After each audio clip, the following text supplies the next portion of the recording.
after 3 years, we finally have the start to Peacemaker Season 2.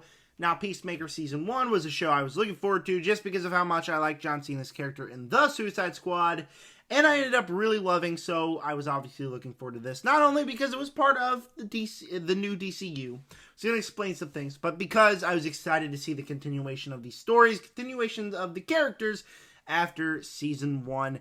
And here in this review, I'll tell you why Season 2 started off a little bit slow, but I'm not worried for the rest of the season. Before I dive into that, please make sure to subscribe, like button, hit the bell, and comment down below. What are your opinions on Peacemaker Season 2, Episode 1? I know I said I would get it out on Friday. In case you can't tell, my voice is a little bit shot. For some reason, the last 3 months, at the end of each 3 months, I have been sick. I'm going to have to investigate into that and figure out why. But I've been sick this past weekend, so not any videos came out. So I obviously couldn't give you my review. And with that said, Peacemaker Season 2 starts out slow, like I said, but I'm not worried because Season 1 started off slow. Season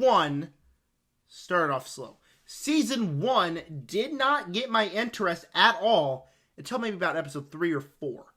Then I was all in on the show, but I was not enjoying it for the first few episodes of the season. This one was not as near as bad as the beginning of that season. This one has a lot of positive moments, a lot of things that made me stay, and I'm excited for the next episode, but I left the episode like, okay, that was fine. It's a fun return, but it didn't really do anything that completely wowed me. The title character, Peacemaker, he's back, and he's depressed. Now, I'm not sure what I think of his plot arc so far, because to me, it feels like we kind of backtracked a little bit. You know, at the end of Season 1, he was happy. The beginning of Season 2, he's just sad. He wants to be a superhero. He's going to try out for the Justice Gang, who are in Superman. And he's just sitting there while they roast him through mics that he can hear that he's not supposed to. I wasn't the biggest fan of his arc. I was thinking to myself, it's a backtrack of what we got in that first season, but just with a different skin on it. I'm intrigued to see how it goes, especially because the more the show goes on, he goes into this alternate reality. He sees his family. I'm excited to see that arc. But the overall character arc, the way that it starts up with him just being sad, he's a sad, lonely superhero, exactly the same way Season 1 started out with. Same thing with Hardcore. Not necessarily the same thing, as in it feels like we're just repeating arcs, but Hardcore's arc in this, I wasn't the biggest fan of. I thought she went from a compelling character to just screaming at guys, going completely mentally insane, cussing, screaming, being a complete dick. And not like she wasn't a complete dick in Season 1, because she was, but she was a dick for a reason. And here it was just like, okay, yeah, I don't think I like this character. I don't think I like hanging out with this character so far in the season. It was nice to see John Ekamos back. He only had about one scene or one or two scenes in here, and I thought he was fine. Same thing with Raven, I believe her name is. It was nice to see her. They don't really have arcs really set up for them yet. Maybe they set up arcs, but didn't really delve into that. I'm sure they'll delve into that in future episodes. We also got to see one scene with Vigilante. Vigilante was my favorite character from Peacemaker Season 1. Thought he was hilarious. And the one scene he had here talking with John about owls is the scene that made me laugh. Now let's talk about other things. Plot arcs in the season. So, Peacemaker, he's depressed, obviously. And in January, he went to his father's dimensional rift thingy jigger that he's got.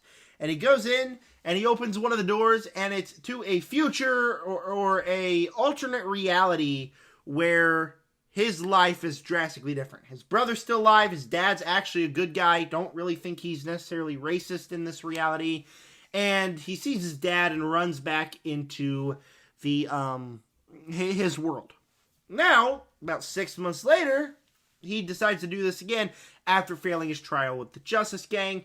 And I'm really digging this, specifically because when he's there and he's having his conversations with his father, with his brother, I actually kind of felt emotions during that sequence. I genuinely started to tear up because you gotta remember, this is a character that has not seen his brother since they were kids when he killed him basically by his father's rule. And his father, who is just a completely toxic and racist character that he had to kill off in the first season, now he sees completely different versions of that and sees everything he could have. And that is an arc I thought was very good, and I'm very excited to explore. And then Peacemaker of that world season, they start a fight that we'll talk about the fight scenes here in a moment. But our Peacemaker from the mainline DCU kills Peacemaker from that world, and so supposedly continuing on, he's going to be going to that world and living that life. Very interesting start, very interesting plot. I like the idea mainly because of the emotions, but also just to see what could happen later on. Frank Grillo's character from Superman and Creature Commandos, Rick Flag Sr., he is mad at Peacemaker. They can't legally take him down because technically he saved the world, but he's watching Peacemaker, has John watching Peacemaker, and so they're all watching Peacemaker and waiting to see him make the bad move, do the bad thing so they can arrest him, and this might be the thing. So clearly, the government, Argus, is going to go after Peacemaker into that world. So it sets up all these interesting things, and I'm like, okay, yeah, this is going to be really interesting, kind of like a cat and mouse chase between Argus and Peacemaker, kind of just that little banter between those two there. And then with what's going on in that alternate reality where I also live life Peacemaker, and eventually I'm assuming he's going to have to tell his family in that universe what he did, and that's going to be pretty heartbreaking. So very excited to see what's going to go on there. The action sequences, we have two, and they both left me pretty disappointed. The action sequence in the bar with Harcourt beating up a bunch of guys could have been cool, but it was so cut. It was so cutty. Like, it was so rough to watch because she would be fighting a guy, and for a punch, it'd be like, boom, cut, boom, another cut, boom, cut. And so it just felt choppy, and the whole action sequence, I was like, okay, I really can't tell what's going on. The fight sequence between Peacemaker and Peacemaker I thought was pretty good, but it also left more to be desired. It wasn't as bad as that bar fight scene was, I thought, but left me being like, okay, I don't know if the action's going to continue like this throughout the season, if it's going to be engaging action. So, wasn't the biggest fan of character arcs. I'm curious to see how they turn out, but a couple of them feel like they were revolting back to Season 1's character arcs. Wasn't the biggest fan of the action, but the story itself is interesting enough, and, like I said, not worried. Season 1 started off very slow. Season 2 starting off pretty slow, but it was a faster start than Season 1, and I'm extremely curious to see what happens next. So, that was my review of Peacemaker Season 2, Episode 1. I'm still curious about Episode 2. My interest isn't waned a bit. I will be there day one. Also, they have retconned the scene with the Justice League at the end of Season 1. Found that pretty interesting. A little bit confusing, but interesting. Where instead of the Justice League, there is the Justice Gang, Superman, Supergirl there. They don't really have lines. The only people that have lines are Guy. Replacing the Aquaman screws fish joke with Guy Gardner throws up joke. Could have been a better upgrade, but I like Guy Gardner, so it's fine. And then Hawk Girl. So, yeah, they were replaced. And I'm curious to see what they're going to do with other things that connect to the DCEU that now is supposed to connect with the DC Universe. So, I'm interested in how they're going to handle that. But overall, slow start to the season. But hey, it's only Episode 1. There's still a lot to be desired that I'm sure James Gunn will nail in the rest of the season. Thank you guys for clicking on this review. Stay tuned for Episode 2 review, hopefully coming this Friday. I'm not going to be sick, so it is going to be coming this Friday. And thanks for clicking on this video. Subscribe.